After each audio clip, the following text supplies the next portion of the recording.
Hello, my name is Sabrina Templo. Today is January the 26th, 2020. This is week 2, Bio 230 for Histology, and I'm going to be talking about the 4 different types of tissue that we have in our human bodies. So the first one is epithelial tissue, and basically that is a big sheet of cells that covers the external surface of our body, and it's exposed to the outside of our body and also the linings of our organs, which is inside of our body, but it's the linings of the organs of that.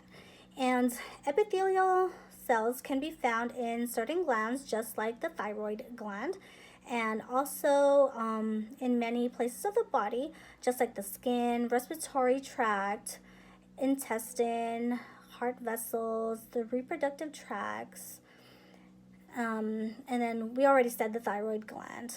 There are several types of epithelia, and they're classified as ciliated, exchange, protective, transporting, and secretory. And those are classified according to their own functions. And they're also classified and broken down on how they look, just like cuboidal or columnar. And then we have connective tissue, and basically it's named because it connects things together, just like tissue and organs, ligaments, bones, all together. And there are 2 different types of connective tissue. There's a loose connective tissue and there's dense connective tissue.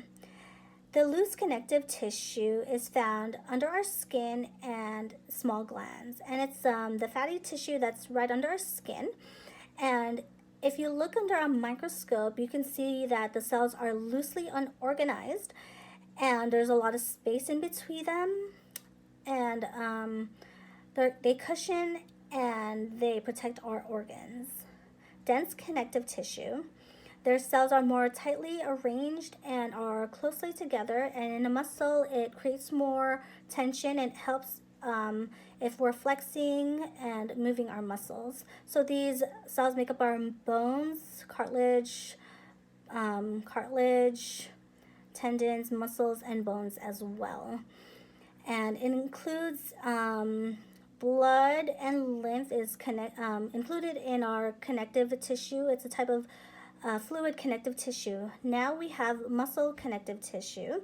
Muscle connective tissue responds to stimulation and is excitable and can contract and provides movement that way. There are 3 types, and there are skeletal muscle, which is attached to our bones and makes it possible to walk, sit up, and just move around.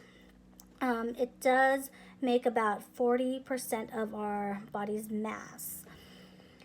Okay, and then now we have cardiac muscle, and is found in the heart, and it responds to stimulation, but more of an internal stimulation, not of involuntary stimulation like the skeletal muscle. And now we have smooth muscle, which is the tissue contracts, but it responds to involuntary movements with the internal organs like the respiratory system, in the airways and arteries, and the digestive system and urinary system. And that is the muscle tissue. And last we have the nervous tissue. There was not a lot of information, not much information in the reading, but it does say that it is excitable and it sends electrochemical messages, which provides our bodies with information. Like my brain right now is telling my mouth to move and to talk, and my fingers to move, and its cells in the nervous systems are neurons and neuroglia, also known as neuron cells. Neurons sends chemicals to our body, from our brain to our body. So our brain is sending a signal to my mouth right now, making it move, and my fingers making it move. And then glial cells act like a supportive system to the neurons, and they coat the neurons and provides a biochemical support. And that is the 4 different types of tissues in our body. Thank you.